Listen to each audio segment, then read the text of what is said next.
أسرع وألذ تحلية ممكن نقدمها للأطفال وكمان مفيدة ليهم كرات الموز بجوز الهند متغطية بالكراميل، بتعمل كده طبقة مقرمشة من فوق وفي نفس الوقت بتدوب في البق، وبثلاث مكونات بس. جربوها وإن شاء الله هتعجبكم جدا. نسمي الله ونبدأ الوصفة. أول حاجة أنا جبت موز، وتختاروا بقى الكمية اللي انتوا عايزينها. أنا استكفيت هنا بس تلات صوابع من الموز، وهيعملي كمية حلوة جدا. وهحطهم كده في الكبة أو في الخلاط، وهبتدي اللي أنا أضربهم على سرعة متوسطة لحد ما تديني خليط ناعم وفي نفس الوقت يكون متماسك بالشكل دوت. بعد كده جبت طبق عميق وحطيت فيه خليط الموز، وضفت له 3 معالق كبار من جوز الهند، وقلبت المكونين دول كويس جدا مع بعض عشان يمتزجوا، وحطيتهم في التلاجة لمدة ربع ساعة علشان يتماسكوا مع بعض، واقدر بعد كده اللي انا اشكلهم لكرات في منتهى السهولة. وبعد ما عدت ربع ساعة طلعت الخليط من التلاجة، وابتديت اللي انا اشكلهم كرات متوسطة الحجم.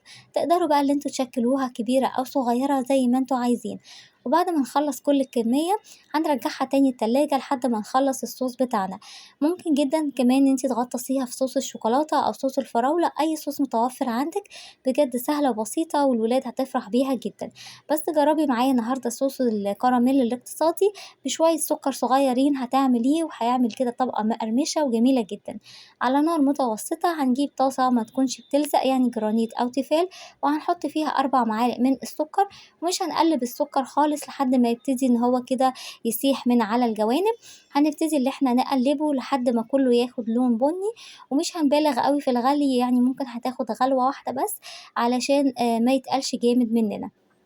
بس كده هو كده يكون جاهز معانا. هنسيبه يبرد دقيقتين، بعد كده هبتدي ان انا اغطس فيها بقى كرات الموز بجوز الهند زي ما انتوا شايفين بالشكل دوت. وهي مفيش يعني يعني ثانيتين وبتبتدي ان هو يلزق على الكرات ويديني كده طبقة مقرمشة وجميلة جدًا. ممكن طبعًا اللي أنتِ تفرديها على ورق زبدة علشان مش عشان ما تلزقش لو أنتِ هتاكليها بعد فترة. لكن لو هتاكليها على طول بتطلعيها كده وبتبتدي تفرحي الولاد بيها. بجد طريقة جدًا سهلة ومش هتاخد مننا وقت خالص.